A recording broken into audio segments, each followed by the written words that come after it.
And welcome to the Rick House. My name is Cyrus Farmer, and you are watching and listening to the Stomp the Tee podcast. Welcome to Masters Week. Folks, we have a lot to get into tonight, and I think we're going to try to cover as much ground as we possibly can. I'll give you a little rundown of what we're going to be talking about tonight.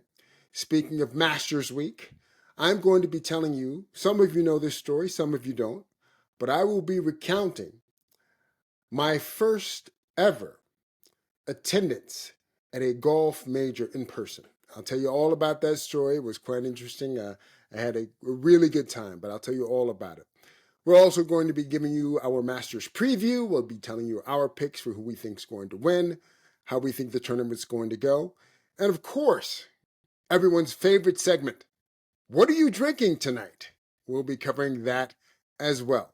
But first, I do want to get a couple things out of the way. Let's start with a heartfelt congratulations to Mr. Ovechkin, the women's UConn basketball program, and the men's Florida basketball program for winning their respective tournaments, and for Ovechkin passing Wayne Gretzky, the great one, as the top goal scorer in the history of the National Hockey League. Folks, I'm not much of a hockey guy, but I will say this. I thought when Gretzky set that record, it was literally going to be unbreakable. So for Ovechkin to break that record, and apparently, I don't know if this is true or not, but I think on one of the sports shows, they said that Ovechkin broke the record, tied the record, in one fewer game than it took Gretzky to set the record. So I guess Ovechkin has been this good all the time. I have no idea. But I do know he won a championship for the Nationals. I'm sorry, for the Washington Capitals. And congratulations on a well-earned record. I think it will be incredibly difficult for anyone to break that record. So congratulations to the Washington Capitals and to Ovechkin as well. And folks, I know what you're all thinking. So let's just get it out of the way.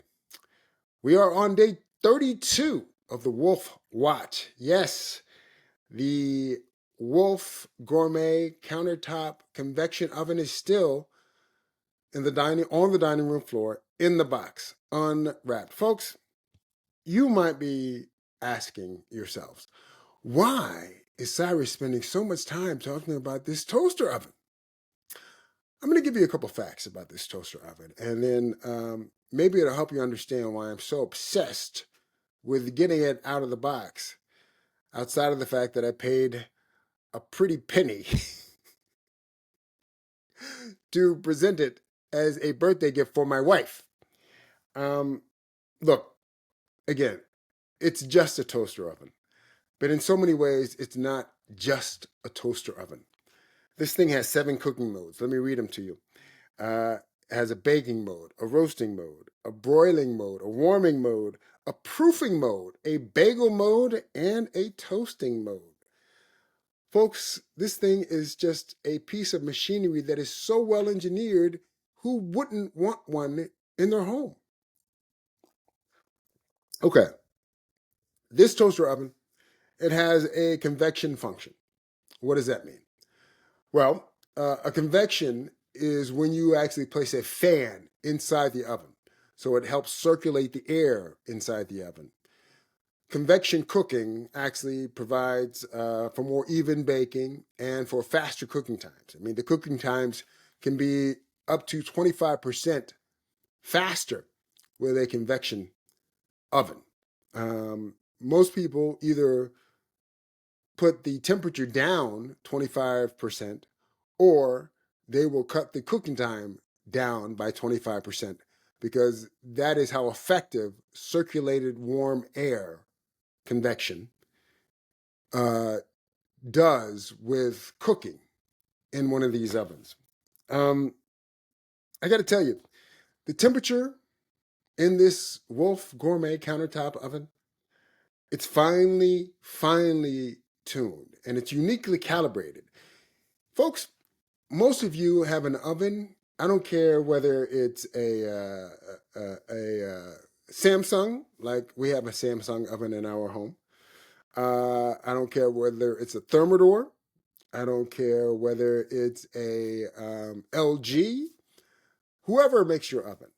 Most ovens are not calibrated that finely so that if the temperature on the outside of the oven says 300 degrees, the inside of the oven is probably not going to be exactly at 300 degrees. This is one of the advantages of Wolf. They make their products so highly calibrated that if you put the oven for 325, if you take the temperature on the oven, it's going to read 325. It just makes cooking so much, not only so much more efficient, but you get better results when you're cooking at the temperature you think you're cooking at.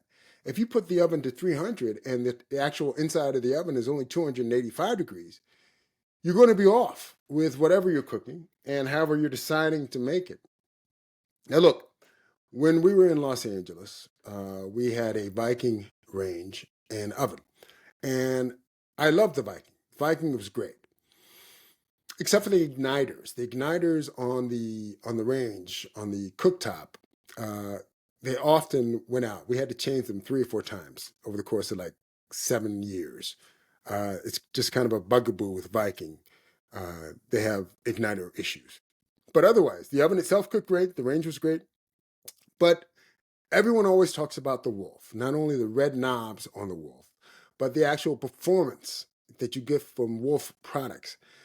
And again, I cannot wait to try out this gourmet countertop convection oven from Wolf. It's like literally having a small version of a Wolf oven on your countertop. I can't wait to try it, but apparently I'm going to have to continue to wait to try it until my wife decides to open the box her birthday gift came in. So there is that. Now, let's talk a little bit about the first major I ever attended, first golf major I ever attended in person. This all started back in 2002. Now, I was living in New York at the time, and Tiger, he was in his heyday, and he brought his talents to Bethpage Black out in Long Island. Um, it was an interesting tournament. It was one of the few tournaments Tiger ever led as a major, wire to wire. He led at the end of every round, and went on to win, I think, the U.S. Open by 2 shots over Phil Mickelson that week. But I think this was by 2002, this was Tiger's 8th major win. And, you know, I kept asking myself this question literally every single day I watched the tournament. Because Long Island, I was in Manhattan. Long Island was only about a 45-minute drive from where I was. If I'd taken the Long Island Railroad, it probably would have been like a 30-minute trip, door to door. I kept asking myself, look, Tiger's in town. Why on earth are you not at this tournament watching him in person? So that's where it all started. I looked at the U.S. Open website, and I went on their website to see if they were holding any other tournaments in the New York area in the future, U.S. Opens that was. Turns out, in 2002, they had posted already. You know, they book these sites 2, 3, 4, 5 years in advance sometimes. That the U.S. Open decided to hold the 2006 U.S. Open at Winged Foot Golf Club in Mamaroneck. That's in Westchester County, north of New York City.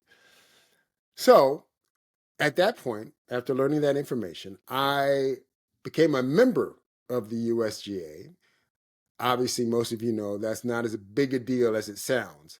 To become a member of the USGA, all you have to do is pay, like, at the time, I think it was like $25, and they give you a bag tag and a Rules of Golf pocket version handbook that you can stick in your golf bag. and off you go. You're a member.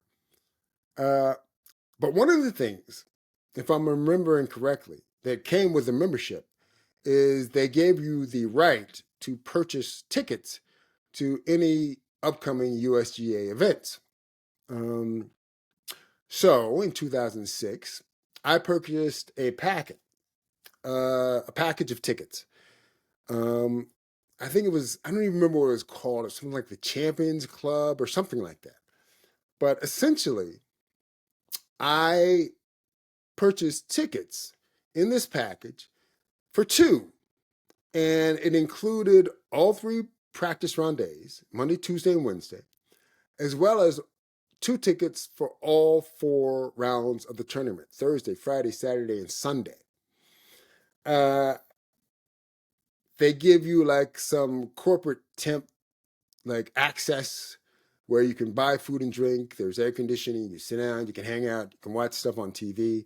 You can go in and out. There are all kinds of privileges to paying for this package of tickets that I bought. I think at the time it was like $1,500 or something. It cost me. So I buy these tickets. As soon as the tickets arrive, probably like a month or two before the U.S. Open, I get on the horn. I call my buddies, one or two buddies. I say, "Hey guys, come on out to New York. We're going to the U.S. Open. My treat. I got tickets, right?" Call my brother who already lived in New York, and my father as well. I said, "Come up on Sunday. We'll go to the U.S. Open on Father's Day. It'll be great." So that was set. This is 2006 now. Now, I think most of you know by now that I am an actor by trade.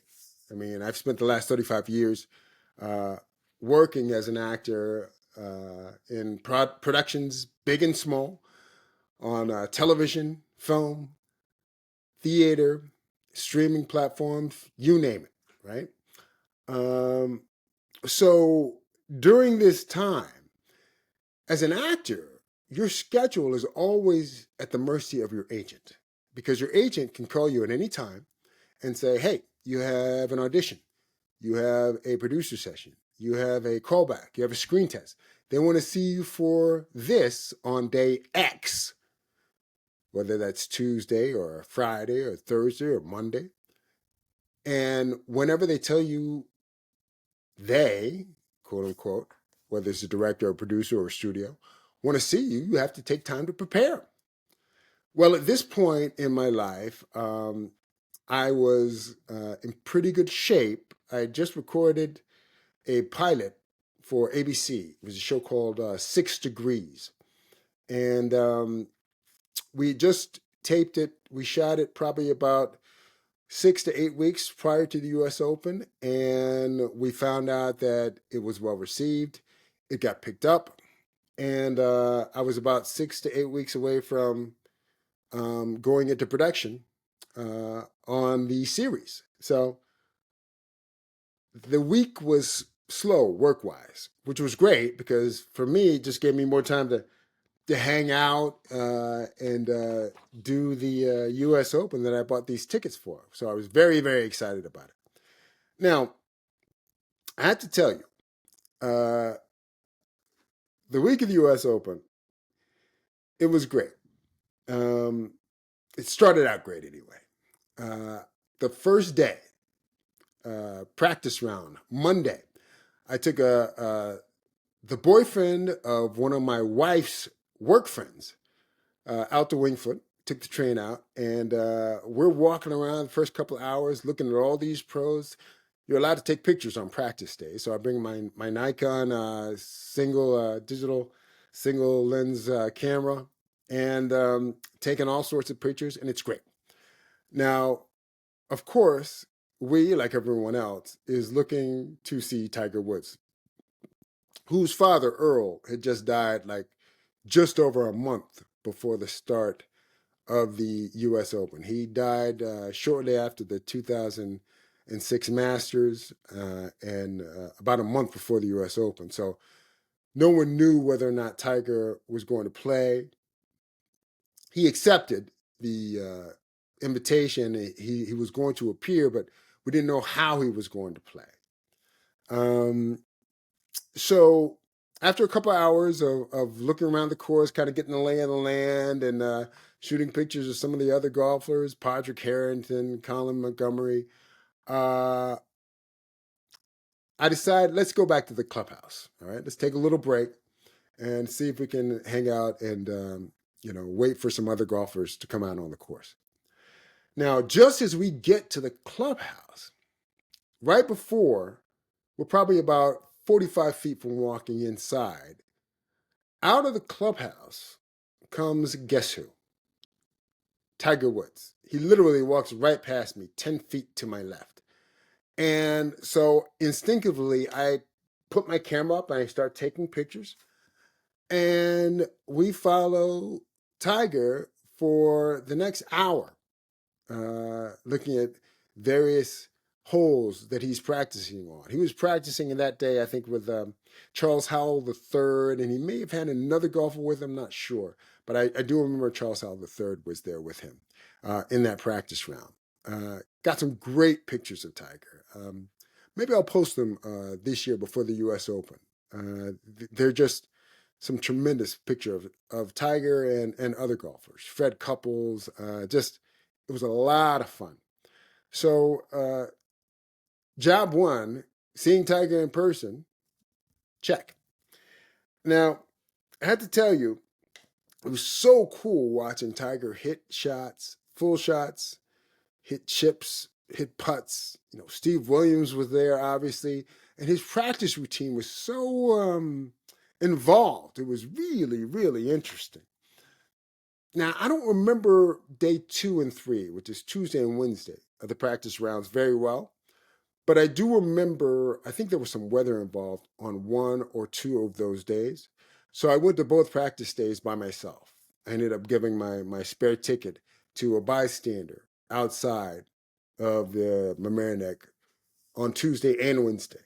I wanted to go, and there was no reason to burn the ticket. I just gave it to somebody else who didn't have one, who might want to go see what's happening inside. Now, Thursday, first day of the tournament, I took a guy who lived in my apartment building at the time. My doormen were so jealous. They're like, "Hey, I don't have to work. You can take me." But I was like, "Please, I got some packages coming. Just make sure everything's cool here. We'll tell you all about it." Anyway, long story short, Thursday was great. Watching these guys in tournament play, tough conditions. It was really, really impressive. And it was a typical U.S. Open. Winged Foot, obviously, I'm not sure, most of you know this probably, but Winged Foot historically has played as one of the toughest venues for U.S. Open. I think the winning score in 2006 was 5 over. So it's a tough track. And when it's set up for U.S. Open standards, it gets even tougher. So it was just great watching all these pros on Thursday. Day 2, Friday. Friday was a very bittersweet day for me personally, Cyrus Farmer. My buddies had gotten into town. One came in from the West Coast. One came in from D.C. And about 30 minutes before I was supposed to meet them, and we were all go to the train station to go watch the Friday around, I got a call from my agent. Now, my agent proceeds to tell me that we got a call from ABC telling us that they were going to recast the role that I had shot 6 to 8 weeks earlier, and they were dropping me from the show. Now, I was not a series regular on the pilot, but I was a very heavily recurring character, had planned to be in the show. So obviously, this is a crushing piece of news. It's very annoying. But I got to tell you, learning that they were dropping me from the show wasn't nearly as annoying as learning why they were dropping me from the show. Turns out, according to the studio, they wanted an actor to play my role in a more menacing fashion. Folks, I don't know if you know anything about my resume, but by 2006, I was one of the kings of menace when it comes to playing bad guys. I played a ton of bad guys in my career, and I was one of the kings of menace. I got to tell you, it was really, really annoying because when we were actually shooting the pilot, the writer and the director of the show kept telling me, Cy, make the character softer. Make him softer. Don't make him so menacing. We want to roll that out later on in the series. For this pilot, make him softer. Make him softer. And folks, I got to tell you, everything in my bones. I don't know everything, but I do know a little bit about characters. And everything in my being was telling me, no, this guy has got to be a tough guy from the very first time you see him on screen. But take after take after take after take, they're telling me softer, softer, softer. So what am I going to do, right? Am I going to play the character the way I think the character should be played and get replaced while we're shooting the pilot because I can't take direction? Or am I going to trust the writer and the director of this project and actually play the character softer? Obviously, I chose to do the latter. But unfortunately, it turns out the studio saw the character very much the same way I saw the character, that he should hit the ground running with menace and, a fear factor. Now, to the show creators' credit, they did fight for me. They told ABC, look, Cyrus was doing a much harder version of this character throughout the entire pilot shoot. I mean, he can kill this character if you let us reshoot the scenes with him. But the studio had someone different in mind, which, that's their right. I even considered giving the tickets to my buddies that Friday morning, heading straight to either LaGuardia or JFK, catching the first flight out to Los Angeles so that I could plead my case in person to the execs at ABC. But my agent reiterated they've had somebody else in mind for a little while now. It wouldn't do you any good. Turns out they recast Michael K. Williams in my role. Michael and I worked together on The Wire. Michael was Omar. If any of you guys are familiar with the HBO show The Wire, Michael played Omar, and he ended up playing the role that I was originally cast in 6 Degrees. And so that's that. Again, beyond disappointing. I gotta tell you, it was really, really, really disappointing. But disappointment is part of the entertainment business. It comes with it. It's part and parcel of what we do. So what happened? I moped for about 30 minutes, picked myself up, dusted myself off, and met my buddies at the train station and go out to see the second round of the U.S. Open. So I'm out there with my buddies on Friday and Saturday. We have a great time. Again, the course is playing incredibly tough. Then comes Sunday. Now, Sunday, my father came in town. My father lives in Georgia, and he came in town for that Father's Day so I could take him and my brother, who lives in New York, to the final round of the U.S. Open. Just the three of us. And folks, I got to tell you, it was one of the most satisfying days of my life. And I have had a lot of satisfying days. Trust me. But going to the final round of the 2006 U.S. Open at Winged Foot with my father and my brother on Father's Day was absolutely awesome. We walked the course, we watched golfers, We ate, we drank, we smoked cigars, we bonded. It was absolutely awesome. Spent the whole day out there. I had managed to get another pass so that the three of us could go together. So we're all in the tent, kind of cooling down. Tent's air conditioned, obviously.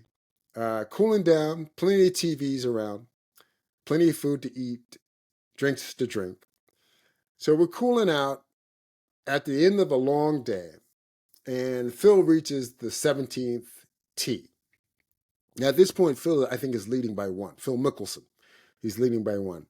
And my father says, hey, why don't we go out to the 18th tee and watch the finish of this tournament? And I look at my dad, I look at my brother. I'm like, hey, guys, look, it's been a long week. It's hot out there. We had watched Phil for several holes to begin with already, and we saw him hit some great shots. But as you can imagine, the crowds were enormous. So I was like, why go outside and fight the crowds? We know he's going to win anyway. Let's just watch it here on TV. We can hear what he has to say. It'll be great. Well, needless to say,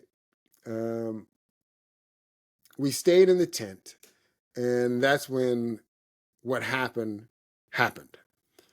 The tent that we were in happened to be right beside the 18th fairway.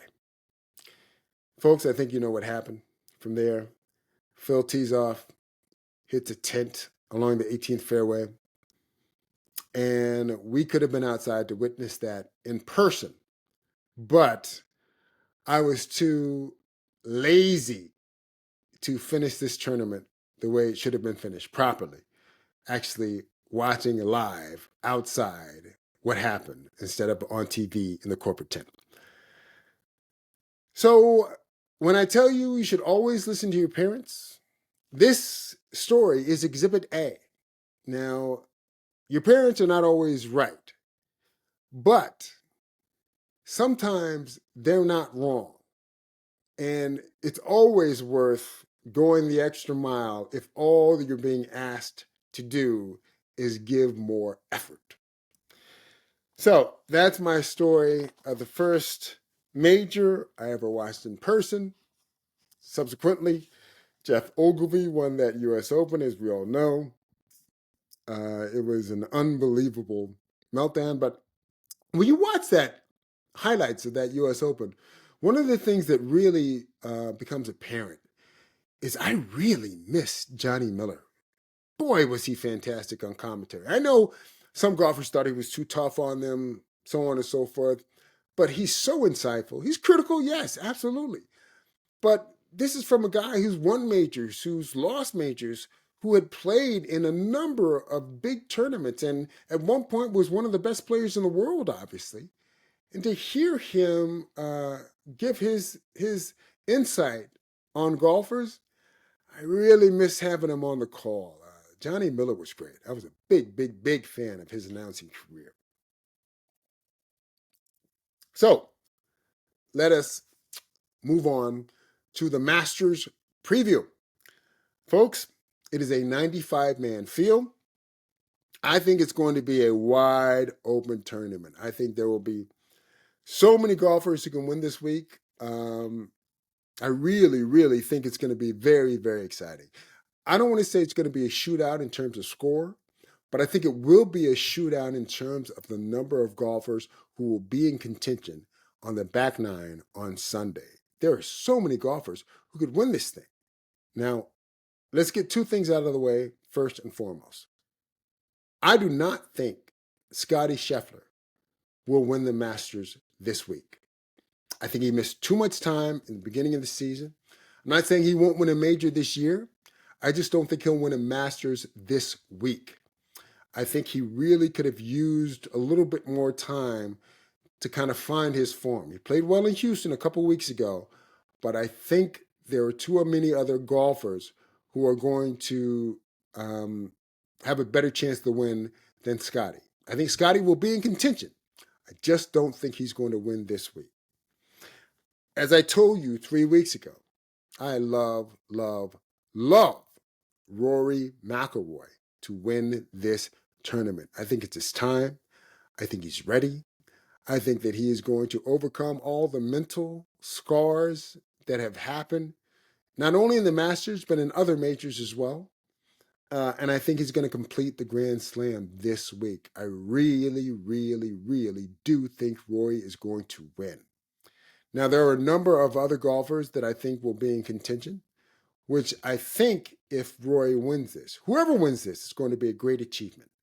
But if Rory wins this, to win the career, to complete the career Grand Slam, I think it's going to be a fantastic achievement because I'm going to tell you some of the golfers that I think that are going to be in contention. Ludwig Oberg, Xander Schauffele, Victor Hovland, Bryson DeChambeau, Hideki Matsuyama, and Joaquin Niemann. Yes, I think Joaquin Niemann is going to play well. I think Joaquin Niemann is going to have a chance to actually win this tournament. I think it will be interesting to see how many live golfers actually contend and finish in the top 10. Now, live has only been around 2-3 years, 4 years, I think. Their high water mark of contending was in 2023. That's when they had 3 of their golfers in the top 4.